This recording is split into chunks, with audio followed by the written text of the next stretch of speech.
we've got some very interesting developments moving forward when it comes to Chainsaw Man. And yes, this is my first time talking about the Chainsaw Man manga on the channel, so I really do hope you guys enjoy it because it is going to be a regular thing on the channel moving forward because I love Chainsaw Man.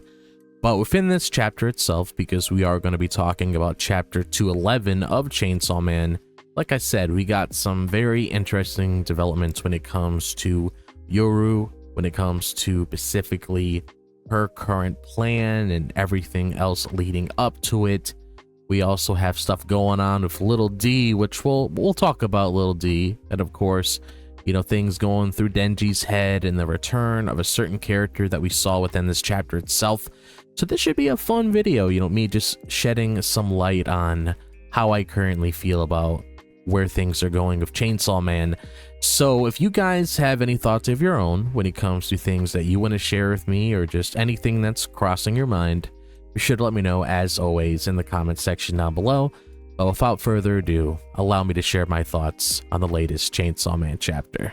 So chapter 211 reveals Yoru's chilling plan, and it's one of the most unsettling developments in Chainsaw Man yet.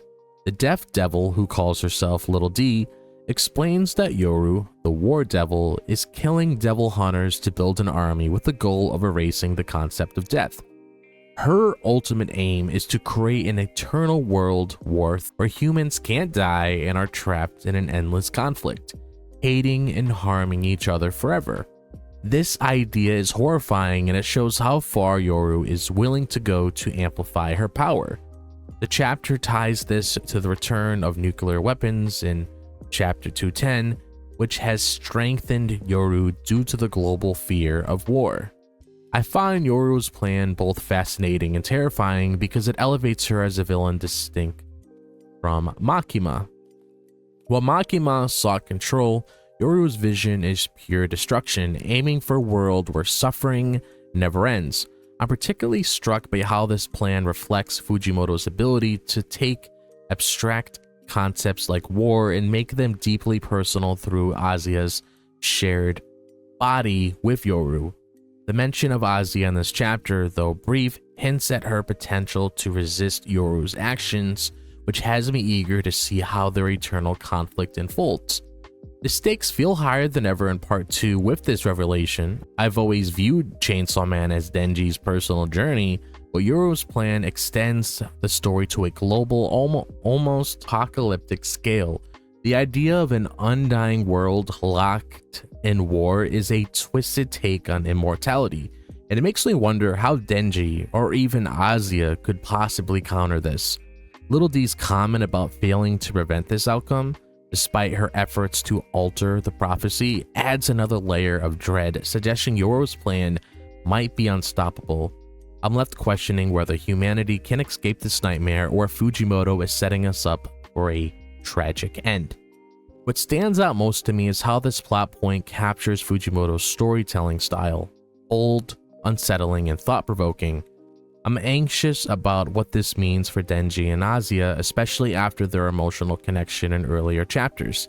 Can they find a way to stop Yoru, or will her vision of eternal war confuse them?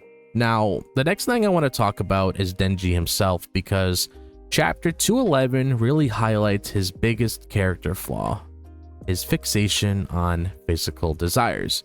When he wakes up in a classroom and meets Little D, who reveals herself as the deaf devil, she lifts her skirt to show a hole in her stomach as proof of her identity. But Denji, true in form, focuses on her undergarments instead, completely missing the gravity of the situation. This moment is quintessential. Denji, his teenage impulsiveness takes over, and it's both humorous and frustrating to see him distracted at such a crucial moment. I've always appreciated Denji's raw, unpolished personality, but this chapter made me reflect on how his trait continues to hinder him. In part 1, his desires often led him into trouble, like with Makima's manipulation, and it seems like he hasn't fully learned from those experiences. I find it interesting that Fujimoto uses this moment to show Denji's vulnerability.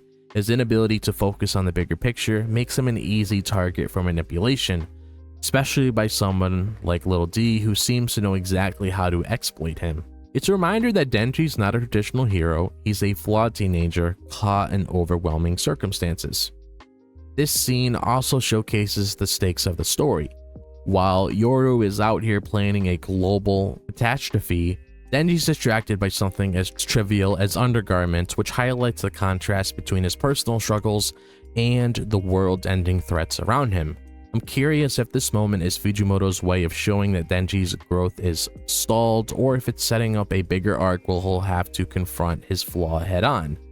I worry that his impulsiveness could lead to a major mistake, especially with powerful figures like Little D and Miri Sugo in play.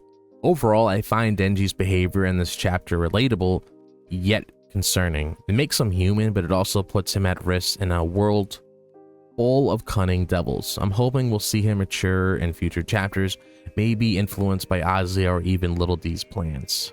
Now, the return of Miri Sugo, the Sword Devil hybrid in chapter 211, was a complete surprise, and it's got me excited about what's coming next.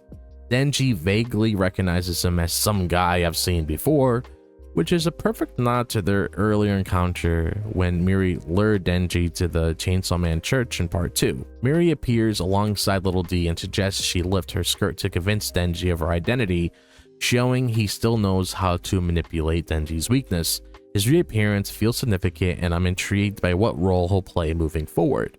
Miri's return brings a sense of continuity to the story, tying back to the church arc when Denji's earlier struggles. As a hybrid, he's in a unique position, much like Denji, which makes me wonder if he could be an ally, an enemy, or something in between.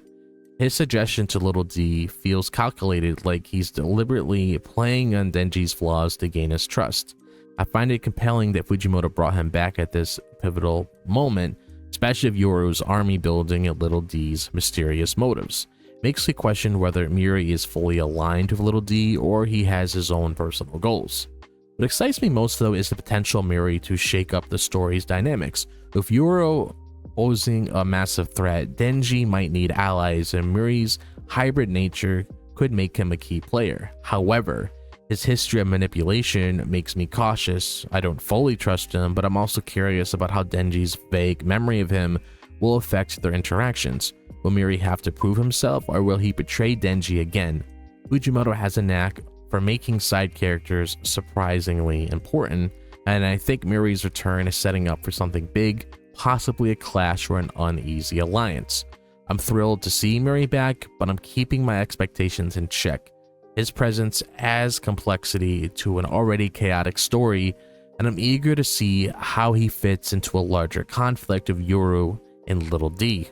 So those are my thoughts when it comes to the latest Chainsaw Man chapter. So now I want to ask you guys, what do you think about Miri's return? Is he here to help Denji, or is he up to something completely shady?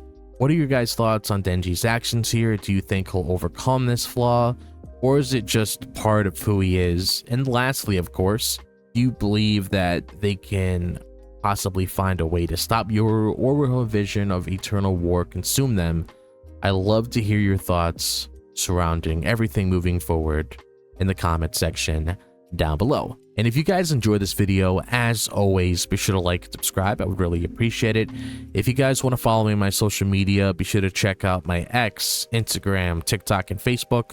All the links to those is located in the description below, so be sure to follow me on there.